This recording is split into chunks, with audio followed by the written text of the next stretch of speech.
Previous class में हम लोग बात किए थे पार्ट्स ऑफ कंप्यूटर का। 4 पार्ट देखे थे हम लोग, सीपीयू, कीबोर्ड, माउस और मॉनिटर। आज के क्लास में हम लोग बात करेंगे माई कंप्यूटर और रिसाइकिल। माई कंप्यूटर और रिसाइकिल बिन क्या है? तो पिछले क्लास में ही हम लोग एक टॉपिक लिए थे डेस्कटॉप, कि जब हम लोग कंप्यूटर को ऑन करते हैं और पहला स्क्रीन जो हम लोग के सामने आता है उस पहले स्क्रीन को ही हम लोग डेस्कटॉप बोलते हैं। डेस्कटॉप में आपको बहुत सारे फाइल और फोल्डर मिलेंगे बने हुए, या फिर आप खुद से बनाते हैं। लेकिन कंप्यूटर के साथ जो फाइल्स या फोल्डर्स बने हुए आते हैं उन सारे फोल्डर्स को हम लोग बाय डिफॉल्ट डेस्कटॉप आइकन्स कहते हैं। बाय डिफॉल्ट डेस्कटॉप आइकन्स में आपके होंगे my computer, recycle bin, network, control panel और माई डॉक्यूमेंट्स। आज हम लोग बात करेंगे माई कंप्यूटर और रिसाइकिल बिन के बारे में। ये सारे फोल्डर्स हमें कंप्यूटर के साथ ही मिल जाते हैं। इसका मतलब है कि ये इम्पोर्टेंट फोल्डर्स हैं जिसके बिना आपका काम अधूरा रह जाएगा। तो हम लोग सबसे पहले बात करते हैं माई कंप्यूटर की। जिस प्रकार हम लोग मोबाइल के मेमोरी कार्ड में डेटा स्टोर करते हैं, तो डेटा स्टोर होता है मेमोरी कार्ड में, लेकिन जब उसको देखना होता है तो क्या करते हैं? पीछे से ढक्कन खोल के मेमोरी कार्ड निकाल के तो कोई चीज़ नहीं देखते हैं। हमारे स्क्रीन पे या तो गैलरी होता है या माई फाइल्स होता है, उसके थ्रू से हम मेमोरी कार्ड में पहुंचते हैं। उसी तरह से कंप्यूटर में भी जब आप डेटा स्टोर करते हैं तो वो डेटा जो आपका स्टोर होता है ना, वो आपका स्टोरेज डिवाइस में स्टोर होता है। वो स्टोरेज डिवाइस हो सकता है आपका हार्ड डिस्क हो। इस डिवाइस को हम लोग हार्ड डिस्क के नाम से जानते हैं। हमारे सारे डेटा सेव करने के बाद जो स्टोर होते हैं वो हार्ड डिस्क में स्टोर होते हैं। अब तो इसका एक नया और फास्ट स्टोरेज डिवाइस आया है जिसको हम लोग SSD के नाम से जानते हैं, लेकिन अभी भी ये आपका हार्ड डिस्क मार्केट में बना हुआ है। हार्ड डिस्क में जो हम लोग डेटा स्टोर करते हैं, तो क्या हार्ड डिस्क को निकाल के देखेंगे जब हमको डेटा देखना होगा? तो नहीं। आपके डेस्कटॉप में एक फोल्डर बना हुआ रहता है, उस फोल्डर का नाम है माई कंप्यूटर। माई कंप्यूटर के थ्रू से हम लोग अपने हार्ड डिस्क में पहुंचते हैं। अब हार्ड डिस्क आपका हो सकता है 1 TB के स्पेस का हो, 2 TB के स्पेस का हो। तो कंप्यूटर को खरीदते समय ही हार्ड डिस्क को हम लोग लॉजिकली बांट देते हैं, मतलब उसके स्पेस को डिवाइड कर देते हैं लॉजिकली। उसको हम लोग बोलते हैं हार्ड डिस्क का पार्टीशन करना। हार्ड डिस्क को हम लोग प्राइमरी पार्टीशन 4 कर सकते हैं। अगर आप प्राइमरी पार्टीशन 4 कर दिए तो बाद में उसको और नहीं बढ़ा सकते हैं, लेकिन अगर प्राइमरी पार्टीशन 3 रखे, 2 रखे, तो बाद में फिर उसके स्पेस को हम लोग और डिवाइड कर सकते हैं। तो हम लोग जो हार्ड डिस्क को पार्टीशन करते हैं तो उसका जो ऑटोमेटिकली नाम पड़ता है, तो या तो वो नाम पड़ सकता है volume C, volume D, volume E, volume F, या local disk C, local disk D, local disk E, local disk F। Means alphabetically उसका नाम पड़ेगा। बाद में हम लोग इसके नाम को चेंज कर सकते हैं। ये प्राइमरी पार्टीशन है आपका 4 हार्ड डिस्क का। अब हम लोग को हार्ड डिस्क से किसी भी चीज को देखना हो तो हमको जिस फोल्डर का हेल्प लेना होगा वो फोल्डर हमारे डेस्कटॉप में होता है और उसका नाम होता है माई कंप्यूटर। इसीलिए माई कंप्यूटर के फोल्डर को बाय डिफॉल्ट में दे दिया गया है आपके स्क्रीन पे। तो हम लोग कह सकते हैं कि my computer explores your hard disk drive. आपके हार्ड डिस्क ड्राइव को दिखाता है कौन? तो माई कंप्यूटर। माई कंप्यूटर के थ्रू से ही हम लोग अपने हार्ड डिस्क के सारे डेटा को देख सकते हैं। अब वो डेटा आपका डी में भी हो सकता है, ई में भी हो सकता है और एफ में भी हो सकता है।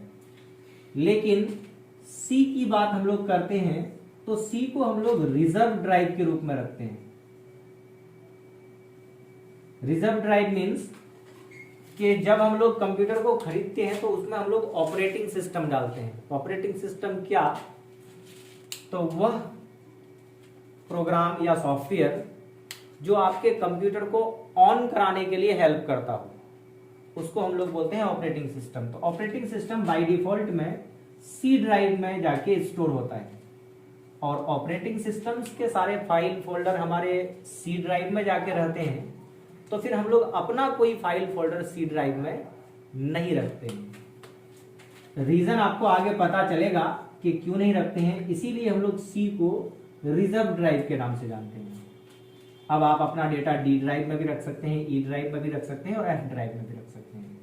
और आपको अगर देखना हो अपना डेटा तो हम लोग माई कंप्यूटर में जाके डेटा देख सकते हैं।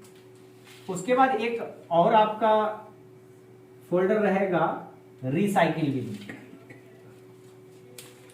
जिस प्रकार हम लोग अपने घरों में डस्टबिन यूज करते हैं वेस्टेज सामान को फेंकने के लिए, उसी तरह से हमारे कंप्यूटर में भी एक डस्टबिन दिया गया है। उस डस्टबिन को हम लोग रिसाइकिल बिन के नाम से जानते हैं।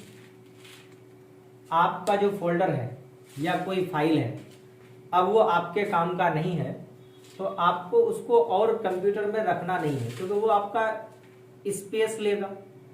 तो हम लोग क्या करते हैं, उसको डिलीट करते हैं। लेकिन आपका कंप्यूटर डायरेक्टली उसको परमानेंटली डिलीट नहीं कर देता है।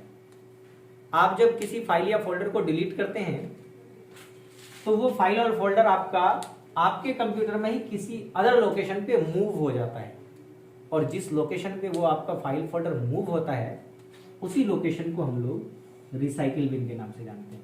तो हम लोग कह सकते हैं कि recycle bin stores all the deleted files and folders. Recycle bin सभी डिलीट किए हुए फाइल और फोल्डर्स को स्टोर करता है। और अगर आपको परमानेंटली डिलीट करना है तो फिर हम लोग रिसाइकिल बिन में जाके वहां से डिलीट कर देंगे तो आपके कंप्यूटर से डेटा रिमूव हो जाएगा और आपको वापस नहीं मिल सकता है। अगर आपको फिर उसके बाद भी डेटा वापस करना हो तो फिर थर्ड पार्टी टूल का यूज करना होगा। नॉर्मली आप नहीं उसको रिकवर कर सकते हैं। अब मान लीजिए कि कभी आपसे गलती से कोई फाइल या फोल्डर डिलीट हो गया तो आप रिसाइकिल बिन में जाकर उसे रीस्टोर कर सकते हैं।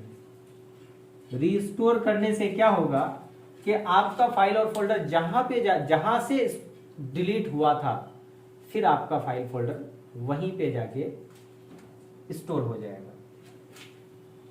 रिसाइकिल बिन के लिए भी सेटिंग है कि आप अपने फाइल और फोल्डर को रिसाइकिल बिन में भेजना चाहते हैं या नहीं भेजना चाहते हैं।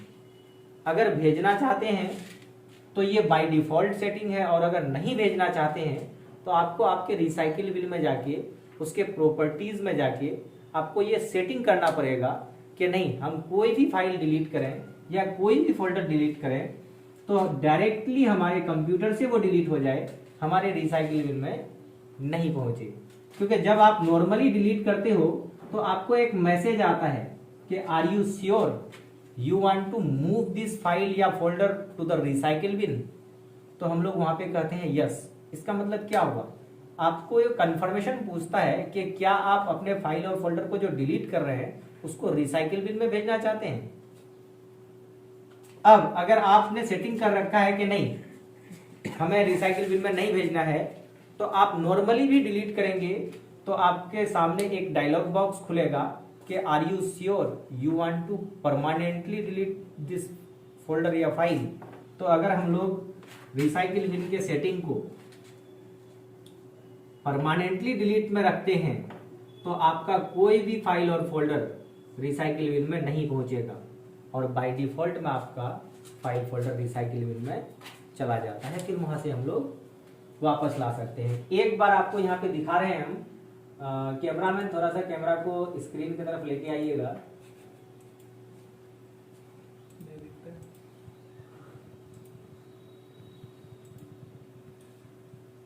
आपके डेस्कटॉप में एक रिसाइकिल बिन का फोल्डर है, राइट क्लिक करेंगे उस पे, प्रॉपर्टीज में जाएंगे, यहां पे एक ऑप्शन है don't move files to the recycle bin, remove files immediately when deleted. एक कोई फोल्डर लेते हैं हम लोग, उसको डिलीट करते हैं। आपके पास एक फोल्डर है, यहाँ पे राइट क्लिक करेंगे और यहाँ पे डिलीट का ऑप्शन आएगा, डिलीट पे क्लिक करेंगे तो यहाँ पे एक मैसेज दे रहा है कि are you sure you want to move this folder to the recycle bin. Yes करेंगे तो वो फोल्डर हमारा रिसाइकिल बिन में पहुंच जाएगा। अब रिसाइकिल बिन को राइट क्लिक करके ओपन करेंगे या डबल क्लिक करके ओपन करेंगे तो आपने जिस फोल्डर को डिलीट किया है वो फोल्डर आपका यहाँ पे आके स्टोर हो गया। अब इसको अगर वापस ले जाना हो तो राइट क्लिक करेंगे और यहाँ पे रीस्टोर का ऑप्शन है, तो फिर आपका फोल्डर जहां से डिलीट हुआ था वहीं पहुंच जाएगा। अब अगर हम लोग रिसाइकिल बिन के सेटिंग को प्रॉपर्टीज में जाके दूसरा सेटिंग पे टिक लगा देते हैं कि don't move files to the recycle bin, इस पे टिक लगा दिए, अप्लाई, ओके कर दिए। अब आप इस फोल्डर को, ICM वाले फोल्डर को डिलीट कीजिएगा तो आपको एक अलग सा मैसेज देगा, are you sure you want to permanently delete this folder. अगर आप यस करते हैं तो और आपका ये फोल्डर रिसाइकिल बिन में नहीं पहुंचेगा, मीन्स परमानेंटली डिलीट हो गया आपके कंप्यूटर से। रिसाइकिल बिन ओरिजिनल में जो सेटिंग रहता है वो रहता है कि आपका कोई भी फाइल फोल्डर रिसाइकिल बिन में पहुंचेगा, बाद में आप उसको डोंट मूव पे सेटिंग करके परमानेंटली डिलीट भी कर सकते हैं। इसके अलावे आपके रिसाइकिल बिन में और भी कुछ सेटिंग्स हैं, जैसे आपको चाहिए कि नहीं हम जो फाइल या फोल्डर डिलीट कर रहे हैं कोई भी कंफर्मेशन डायलॉग बॉक्स नहीं मिलना चाहिए, तो आपके पास यहाँ पे एक मैसेज बॉक्स है, इससे टिक रिमूव कर देंगे तो आपको कोई भी कंफर्मेशन मैसेज नहीं मिलेगा, डायरेक्टली या तो परमानेंटली डिलीट हो जाएगा या रिसाइकिल बिन में पहुंच जाएगा। हम लोग आज देखे माई कंप्यूटर और रिसाइकिल के बिन के बारे में। अब हम लोग नेक्स्ट क्लास में फाइल और फोल्डर के बारे में देखेंगे कि फाइल कैसे बनाते हैं, फोल्डर कैसे बनाते हैं, फोल्डर को शॉर्टकट के थ्रू से कैसे बनाते हैं, बगैर नाम से फोल्डर कैसे बनाएंगे, या जिस नाम से फोल्डर या फाइल नहीं बनता है उस नाम से फाइल फोल्डर कैसे बनाएंगे, किसी भी फाइल का एक्सटेंशन नेम क्या होता है, ओरिजिनल नेम क्या होता है। नेक्स्ट क्लास में हम लोग इन सारी बातों के बारे में चर्चा करेंगे। आज का क्लास यहीं पे समाप्त होता है।